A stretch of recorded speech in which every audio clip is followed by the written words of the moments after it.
pessoal, aqui é Letícia Vilela, eu tô aqui entrevistando o doutor Kaftan, Valdir Santana Kaftan, que é escritor, médico e advogado. Muito bem-vindo, doutor Valdir, doutor Kaftan.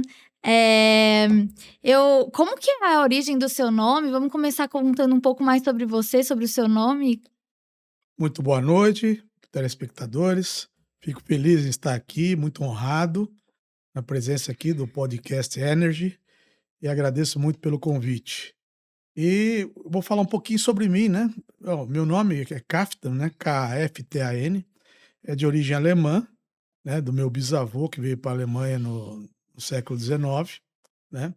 Aliás, no início do século XX e tem origem alemã. Eu vou falar um pouquinho sobre mim. Meu nome é Valdir Santana Kaftan, né? Eu sou conhecido como Kaftan. E, no caso, eu estou com 62 anos, tenho quase 40 anos de profissão como médico e 15 anos como advogado. Tenho essas duas graduações, tenho algumas pós-graduações, fiz pós-graduação na área da medicina e na área do direito. E agora a minha nova carreira é a carreira de escritor. E estou aqui para responder as perguntas que me foram destinadas. Muito obrigado. Bacana, não, para uma 62 anos, uma carreira muito extensa, muito bacana. Conta um pouquinho sobre o livro da prosperidade, A Luz da Ciência, Tradições Judaico-Cristãs. É o seu primeiro livro? Na verdade, não. É o meu segundo livro, né? Os 2 livros que eu escrevi, graças a Deus, os 2 foram best-sellers pela Amazon, e eu me orgulho muito disso. E o primeiro livro foi um livro chamado o título Direito à Morte com Dignidade. Foi um livro que foi feito direcionado para pessoas com doenças graves. E o livro agora, o Prosperidade, foi feito para orientar a sociedade em geral de como atingir a prosperidade utilizando de princípios científicos, tradições judaicas cristãs e numerologia. É todo embasado num estudo que eu mesmo fiz, após ler inúmeros livros, eu gosto muito de ler, e é isso aí. Não, legal. E é o seu primeiro livro? Você teve outro livro chamado Direito à Morte com Dignidade, correto? Exatamente. O livro Direito à Morte com Dignidade foi o primeiro livro que eu escrevi, que foi um livro baseado na minha tese de pós-graduação em Direito Médico, em que ele fala em pessoas que não conseguem se comunicar, por exemplo, um estado de coma, um acidente vascular cerebral, que elas não conseguem se comunicar, então elas deixam de ter a chance de decidir sobre os tratamentos realizados sobre sua pessoa. E, no caso, é utilizado um documento, esse documento chamado testamento vital, e esse documento ele é usado para proteção dessas pessoas que não conseguem se comunicar, para que elas tenham os seus direitos e as suas vontades, respeitadas. E como que um indivíduo em coma, que não tem como se comunicar, pode garantir que ele vai ter o seu direito respeitado, vai conseguir, não ser tratado com tratamentos agressivos? Como que isso funciona? Então, o nosso escritório de advocacia, o Vilela e Kaftan, ele é especializado nisso. Uma das especialidades é essa. Ou seja, nós entramos a pessoa que tem interesse em ter seus direitos protegidos, se caso esteja em coma ou não consiga se comunicar, ela procura o escritório. O escritório vai elaborar um documento no qual haverá todas as suas vontades. Por exemplo, ela tem uma doença grave, por exemplo, um câncer terminal, e ela, por exemplo, ela não quer, se ela tiver uma parada cardíaca, ela não quer ser ressuscitada. Então, nesse documento, ela irá descrever todas as suas vontades, por exemplo, não quero ser ressuscitado numa parada cardíaca, não quero sofrer uma traqueostomia, não quero que se utilizem de drogas que perpetuarão minha vida. Então, todas as suas vontades serão descritas nesse documento. Esse documento será registrado em cartório vai ser nomeado um procurador, geralmente uma pessoa que não seja da família, ou mesmo o próprio escritório pode ser contratado para funcionar como procurador dessa pessoa. E caso ela esteja na situação em que ela não consiga se comunicar, esse procurador agirá em nome da pessoa, eh, apresentando o documento e exigindo que suas vontades sejam cumpridas. Só para ver se eu consigo dar nome aos bois. Então seria um documento para aplicar a eutanásia, é isso? Não? Não, não. A verdade, a eutanásia é proibida no Brasil. Uhum. A eutanásia seria a subtração da própria vida diante de uma situação, por exemplo, uma doença terminal. O indivíduo tem, por exemplo, um câncer, o médico dá lá 6 meses de vida. Em países desenvolvidos como os Estados Unidos, alguns países europeus, a eutanásia é aplicada. Aqui no Brasil não é proibida a eutanásia. O que nós temos aí no caso do desse documento, ele chamado testamento vital. Esse documento é redigido para que seja aplicada um outro procedimento, que é a ortotanásia, que é a aplicação de tratamentos paliativos. Tá certo. E a gente recebeu uma pergunta aqui até interessante, porque eu não sabia que existia diferença entre eutanásia, ortotanásia e distanásia. Distanásia, é isso? Isso. É uma diferença, eu vou explicar para vocês qual que é a diferença. Eutanásia, como eu comentei anteriormente, é a subtração da própria vida, diante de uma doença grave, doença terminal, e permitida em alguns países desenvolvidos. A ortotanásia é isso que preconizo no meu livro, que é o tratamento a utilização de tratamentos paliativos. O que são tratamentos paliativos? São tratamentos que não são agressivos e que vão dar ao doente que tem uma história terminal, ou seja, ele irá morrer de qualquer maneira, vão dar a esse paciente um certo conforto. Por exemplo, acompanhamento de familiares, aquecimento com cobertores, manta térmicas, aquecedores, utilização de analgésicos potentes, como a morfina, por exemplo. Então, vão dar toda uma proteção, um conforto a esse paciente até que ele sucumba, né? Até que ele enfrente, chegue a falecer. E E cul a distanásia, ah, falta a sim. distanásia. A distanásia, hoje ela vamos dizer assim, proibida pelo Conselho Federal de Medicina, que é a utilização de tratamentos, para a pessoa que não tem prognóstico, ou seja, uma pessoa que ele irá morrer de qualquer maneira. Essa pessoa, é proibido utilizar tratamentos que perpetuem a sua vida. Por exemplo, uma UTI, você pode utilizar de alta tecnologia, de medicamentos sofisticados para manter aquela pessoa viva por muitos meses, às vezes até anos, certo? Sendo que essa pessoa não voltará ao normal. Ela irá morrer de qualquer maneira. Isso é chamado de distanásia. É isso. Entendi, é bacana saber a diferença, até porque a gente pode contratar um advogado na hora certa para fazer valer nossos direitos. Com certeza. Agora Espero, inclusive, que contrate o nosso escritório, o Vilela e Kaftan. bacana, sim, legal, pode contar comigo. Espero não precisar, mas pensando nisso, o brasileiro tem essa cultura de: "Ah, não preciso agora, vou deixar mais pra frente". Você acha que culturalmente é possível a adoção do testamento vital aqui no Brasil? E como que ele seria implantado se fosse possível? Olha, o testamento vital, ele é possível a sua implantação.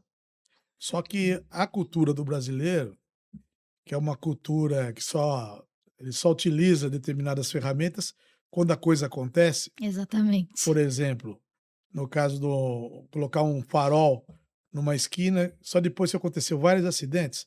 Isso é Hum, a cultura brasileira. exato. Então o brasileiro não faz uma prevenção.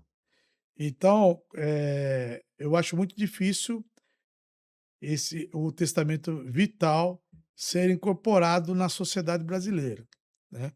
Mas como foi minha tese de pós-graduação, eu escrevi o livro e espero que pessoas que reflitam sobre isso, pessoas inteligentes, procurem o escritório para a adoção desse método, que é um método que irá garantir a sua vontade caso não consiga se comunicar. Porque se caso contrário, caso isso não aconteça, ele ficará na mão de familiares. E às vezes, o familiar pode adotar, por sentimentalismo, pode adotar uma conduta que não era a vontade do paciente. E então é uma ferramenta muito importante para que ele consiga obter a sua vontade. Não, e é bem interessante no caso de paciente terminal ou até se você sofreu um acidente, nunca se sabe, né. Então é Sim. bom estar precavido. E você comentou que o Vilela Kaftan Advogados, pode ajudar nesse processo. Como que funciona? Vamos supor, eu vou no seu escritório, contrato seus serviços, como que seria como que funcionaria esse passo a passo? O interessado procura o escritório, contrata o serviço, aí será elaborado esse documento, que é um testamento vital. O documento conterá todas as vontades do paciente, onde ele colocará que ele não quer ser submetido a tratamentos agressivos, não quer fazer uma traqueostomia, que é aquela comunicação na É, traqueia, onde a pesado. pessoa respira pelo pescoço, né. Não quer que seja ocorra uma massagem cardíaca, caso ele tenha uma parada cardíaca, e etc, etc. Todas as suas vontades serão direcionadas nesse documento. Ele será registrado em cartório e será nomeado um procurador. Esse procurador pode ser uma pessoa de confiança do paciente, né, de preferência não seja da família, porque como eu disse, o sentimentalismo acaba atrapalhando, porque a pessoa não quer perder o ente querido e acaba, utilizando da distanásia, que eu comentei anteriormente. Então, inclusive o contratante pode contratar até o próprio escritório para nomear um procurador que vai defender seus interesses. Diante desse documento, o procurador vai apresentará o documento, eh, no caso de uma situação em que o paciente não consiga se comunicar, e as suas vontades serão respeitadas. É lógico que, no caso do nosso escritório, pelo fato de eu ser médico e advogado, eu terei contato com os médicos do paciente, falaremos uma linguagem médica, de forma que conseguiremos, atingir um denominador comum. E como advogado, também farei a proteção dos interesses jurídicos do paciente. Não, bem interessante, bem legal saber como funciona esse processo. E agora mudando um pouquinho de assunto, contar um pouco sobre como foi ser premiado escritor de best-seller da Amazon, como que foi esse feito. Parabéns, inclusive. Conta um pouquinho pra gente. Muito obrigado, foi maravilhoso, né, porque você ser best-seller, seja, você ter o livro mais vendido, é uma honra, né, mas pela Amazon, Que legal. que é uma empresa mundialmente reconhecida. Então, esse título dá uma certa notoriedade e respeito, né, em relação à nossa opinião. Não que já não tenhamos, né, mas respalda esse tipo de coisa. Então é um privilégio ser best-seller pela Amazon, e os meus 2 livros são best-sellers, graças a Deus. O Direito à Vida, Direito à Morte com Dignidade, e o Prosperidade. Legal. Agora vamos falar um pouquinho sobre o seu livro da prosperidade. Você consegue me fazer um resuminho? Ainda não tive a oportunidade de ler, já comprei, mas ainda não tive a oportunidade de ler. Se você puder contar um resumo pra gente. Ó, o livro ele fala, como o próprio nome diz, a prosperidade nas suas várias vertentes, como atingi-la utilizando desses 3 métodos, né, que é o método científico, que são as tradições cristãs e judaicas, e também, a numerologia. Então, o livro utiliza dessas 3 vertentes para levar o leitor, mostrar ao leitor como atingir a prosperidade. Lembrando que prosperidade é um conceito muito amplo, né, então o livro ele aborda essas 3 vertentes, e no caso, a prosperidade aqui no ocidente é caracterizada principalmente pela aquisição de bens materiais, de dinheiro, fortuna, etc. Mas em algumas civilizações, em algumas culturas, em algumas sociedades, o espiritualismo é mais levado em consideração do que o bem material. Inclusive, o bem material é até desprezado, né. Então o conceito de prosperidade, ele varia de local para local, de sociedade para sociedade, de cultura para cultura. Mas, do meu ponto de vista, como abordo no livro, para você ser uma pessoa próspera, você tem que ter todas as variáveis, tanto a parte material, como a espiritual, quanto a saúde, o amor, né, para ser feliz, né, porque prosperidade e abundância se traduzem em felicidade. Então o livro ele mostra essas 3 vertentes de forma que atinjam esse objetivo. É, minha avó costumava dizer: "A gente não é rico, minha filha, mas a gente é próspero, nunca falta nada na nossa mesa". E me conta por que que você escolheu esse tema? Então eu escolhi esse tema, eu vou responder essa pergunta, falando um pouco sobre a numerologia. Legal. A numerologia, ela atribui ela é uma não vou dizer que é uma ciência, mas ela é um estudo foi estudada desde os primórdios na era antiga, na Grécia, com o Pitágoras, e ele chegou à conclusão que os números, eles podem dar uma orientação na sua vida. E utiliza, por exemplo, da sua data de nascimento, né, horário, data de nascimento, para chegar a um número. E esses números, vários números, que vão orientar como você como a sua vida deve prosseguir. Então temos o número do destino, o número da alma, o número, da expressão, são vários números que esses números pode dar uma certa orientação. Não vou dizer que eles são taxativos, porque nós temos o livre-arbítrio, então nós podemos seguir ou não aquilo que o destino nos preserva, nos destina. Então, no caso, meu caso, por exemplo, eu sou o número 9.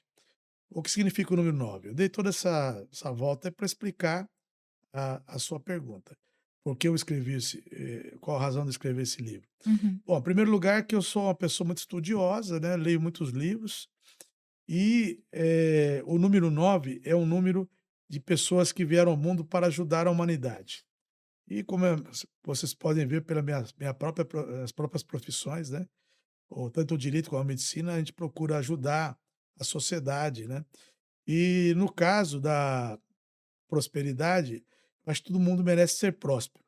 Então eu, diante de toda essa informação, não poderia me permanecer omisso e não, dar à sociedade, à humanidade, o direito de saber sobre essas coisas e se tornar uma pessoa próspera. Então o livro ele ensina, dá uma grande diretriz para que você, leitor, torne-se uma pessoa próspera. Então eu indico Hum, 100% o livro. muito bacana. E qual é a relação da ciência com a prosperidade que você fala no livro da Como Atingi-la por Princípios Científicos, né? A ciência ela tem várias abordagens, né, para que você atingir a prosperidade. Uma delas, que eu acho muito importante, é que inclusive os leigos falam muito sobre aí, é a frequência em que você vibra. Significa isso. De onde foi tirado isso? Existe um cientista chamado David Hopkins, que é um psiquiatra, que ele fez um trabalho muito interessante. Ele submeteu inúmeros pacientes à seguinte experiência. Ele, submetia esse paciente a um determinado sentimento, que ele incorporasse esse sentimento. Por exemplo, raiva. Ele fazia com que o paciente assimilasse esse sentimento, manifestasse esse sentimento, e quando ele chegasse no ápice da raiva, ele fazia uma medida da sua força muscular. E, baseado nisso, ele, através de uma escala logarítmica, ele implantou uma numeração, uma gradação para cada sentimento.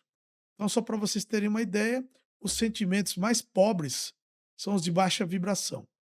Os sentimentos, mais ricos, que se inicia com a coragem, só para vocês terem uma ideia, a coragem ela tem uma frequência de vibração de 200. E conforme quanto mais nobre o sentimento, mais alto é essa graduação. Então temos a coragem, temos a gratidão, temos o amor, temos a benevolência, uma série de sentimentos nobres que quanto mais alto, mais, quanto melhor, mais intenso o sentimento, mais ele a vibração é maior e o numeração, a graduação é maior. Então com isso, esse é um dos pontos que é focalizado no livro.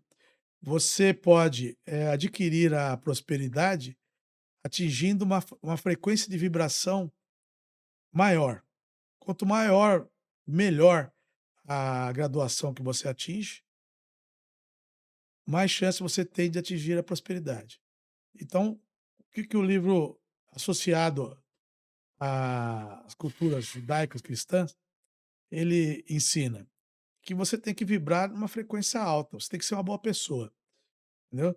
Você vibrando em frequência alta, você tem chance de ser, uma pessoa próspera. Isso é lógico associado a outras coisas, como por exemplo a lei da atração, que é uma das coisas mencionadas no livro também.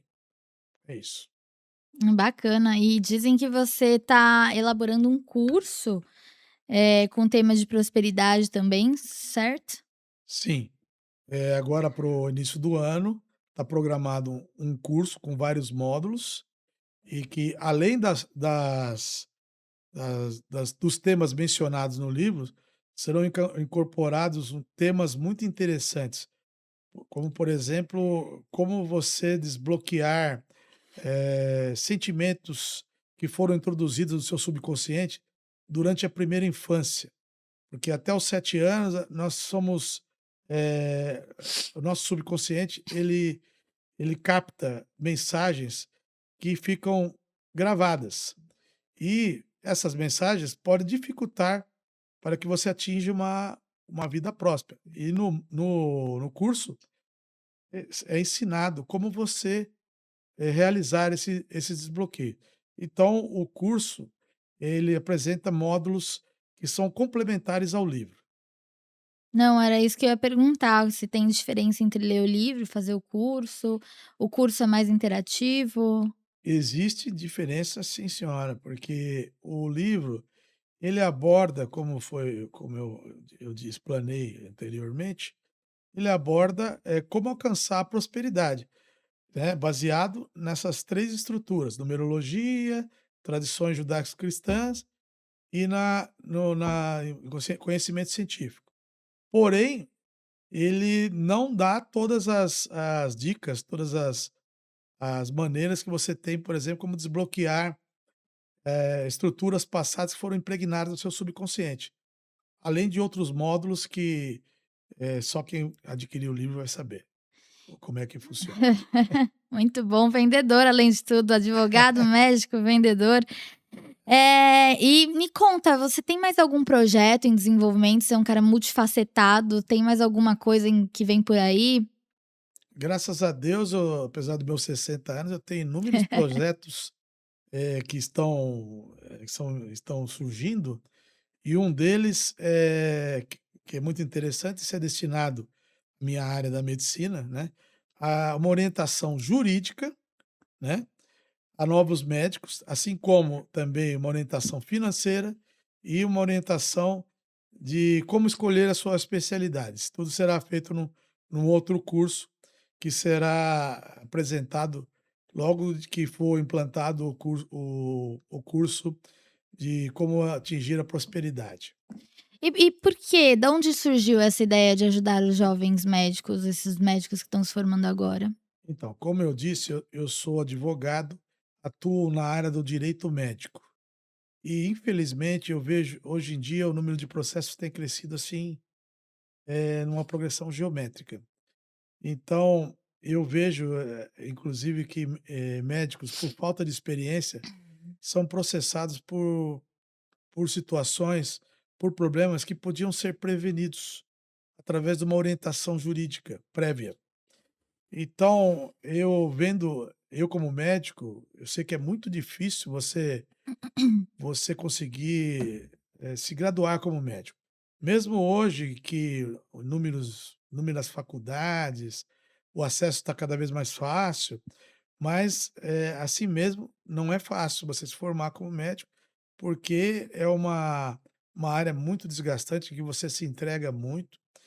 Então, vendo isso, jovens médicos sendo prejudicados, sendo processados, resolvi também tomar um posicionamento e implantar esse curso para que eles assistam e se previnam, né, de situações que poderiam ser evitadas, processos poderiam ser evitados ou, quando não evitados, poderiam ser atenuados. Então esse foi o objetivo.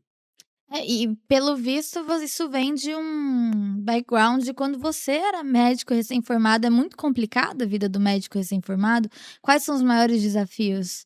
O médico recém-formado é complicado, a falta de experiência é uma coisa, experiência é tudo, né. E o médico recém-formado, ele passa por situações inusitadas, né, que ele nunca viu na vida, e uma boa orientação, tanto médica quanto jurídica, pode ajudá-los nesse sentido.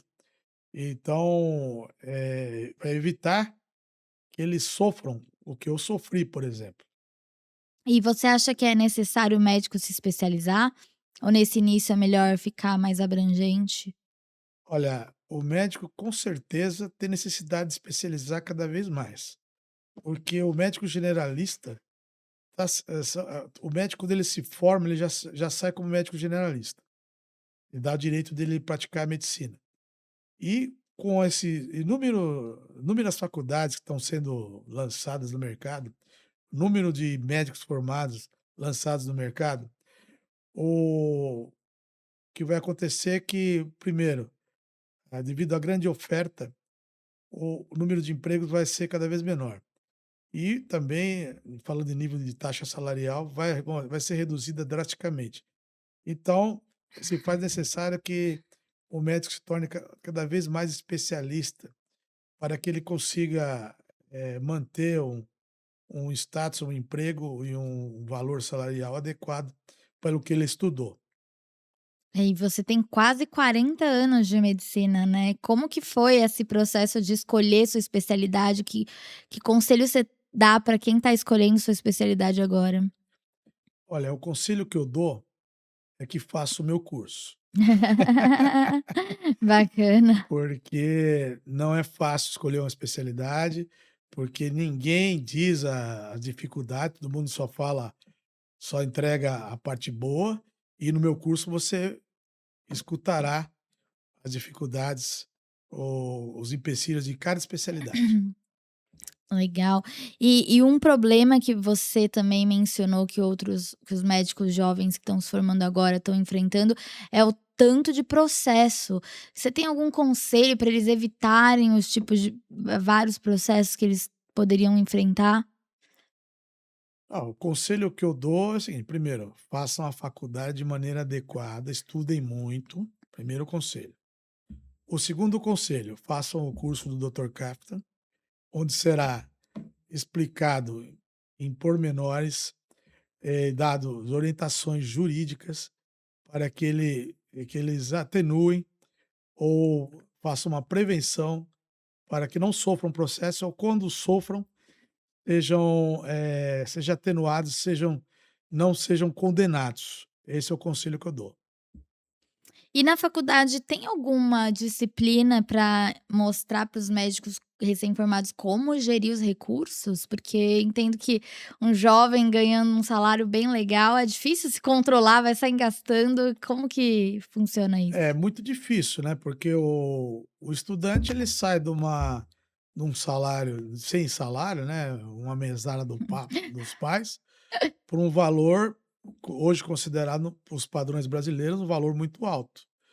E, ao meu ver, com o passar do tempo irá diminuir devido à grande oferta de médicos. Mas hoje ainda, existe um salário bem respeitável em relação às outras profissões, e o que acontece é que, além do fato do médico, às vezes, estar pagando uma bolsa governamental, que ele vai ter que restituir ao governo, e tem esse fato dele começar a ganhar um valor substancial, e não ter uma orientação de como gastar, de como investir. No nosso curso, nós também faremos essa orientação e acompanhado também de uma mentoria para um profissional do ramo. Muito legal. Não sou médica, mas se pudesse adotaria o curso. E me conta uma coisa, como que funciona para um médico que é recém-formado para gerir a clínica, os recursos de uma clínica, né, vamos supor, eu me especializei, mas ainda sou muito jovem, estou me tentando gerenciar os recursos da minha clínica, como que funciona isso? Então, isso aí é muito complicado, porque na nossa formação nós não temos essa orientação. É. Então, às vezes, a pessoa entra, abre uma clínica, um consultório, e para geri-lo, você tem que ter uma orientação adequada, porque senão, em vez de prosperidade, ele vai obter uma falência, né. Então, no nosso curso, nós temos profissionais habilitados, que vão orientar como gerir o consultório, gerir a clínica, e isso será de grande valia para o médico recém-formado na sua progressão como profissional. Não, legal. Então, além de, se blindar juridicamente, o médico também vai aprender a se blindar financeiramente. E tem mais algum outro ponto que vai ter nesse curso? Então, ele vai se blindar, juridicamente, financeiramente e terá subsídios para escolher a sua especialidade, que mais se adequa Ah, à sua personalidade, à sua maneira de ser. Ele vai conhecer as dificuldades de cada especialidade e, baseado em todo esse conhecimento, ele vai, optar por uma especialidade que mais lhe convém. não, adiante de tanta opção, o jovem com, né, várias opções, é difícil de O escolher. jovem, infelizmente, ele não tem a maturidade necessária Exato. para fazer essa escolha. Então, o nosso curso foi feito e com essa orientação, para que ele consiga escolher de maneira mais adequada possível.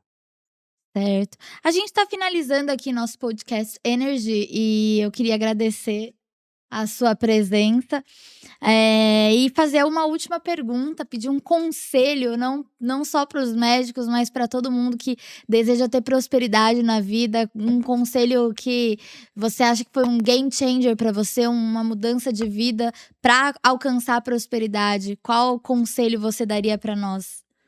Ó, o conselho que eu dou é: torne-se uma pessoa boa. Seja generoso, seja, agradecido, agradeça por tudo que você tem. Torne-se uma pessoa boa, perdoe, ou seja, faça tudo o que Jesus Cristo veio ao planeta, à Terra, para nos ensinar. E se você estiver na dúvida, pergunte a si mesmo: será que Jesus faria dessa maneira? Essa é a orientação, a sugestão que eu dou.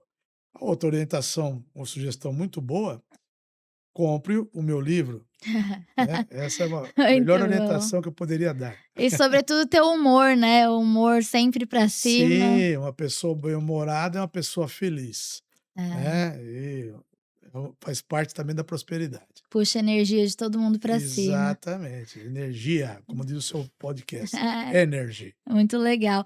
Queria agradecer, desejar boas festas e um próspero, cheio de prosperidade ano novo para o senhor e para todos os telespectadores. Muito obrigada, agradecemos aqui. Eu também gostaria de agradecer a todos os telespectadores, agradecer à senhorita Letícia, do seu podcast Energy, pela oportunidade de participar e responder essas perguntas muito bem elaboradas. Muito obrigado, um bom Natal, um feliz Ano Novo, um abraço a todos. Obrigada, pessoal.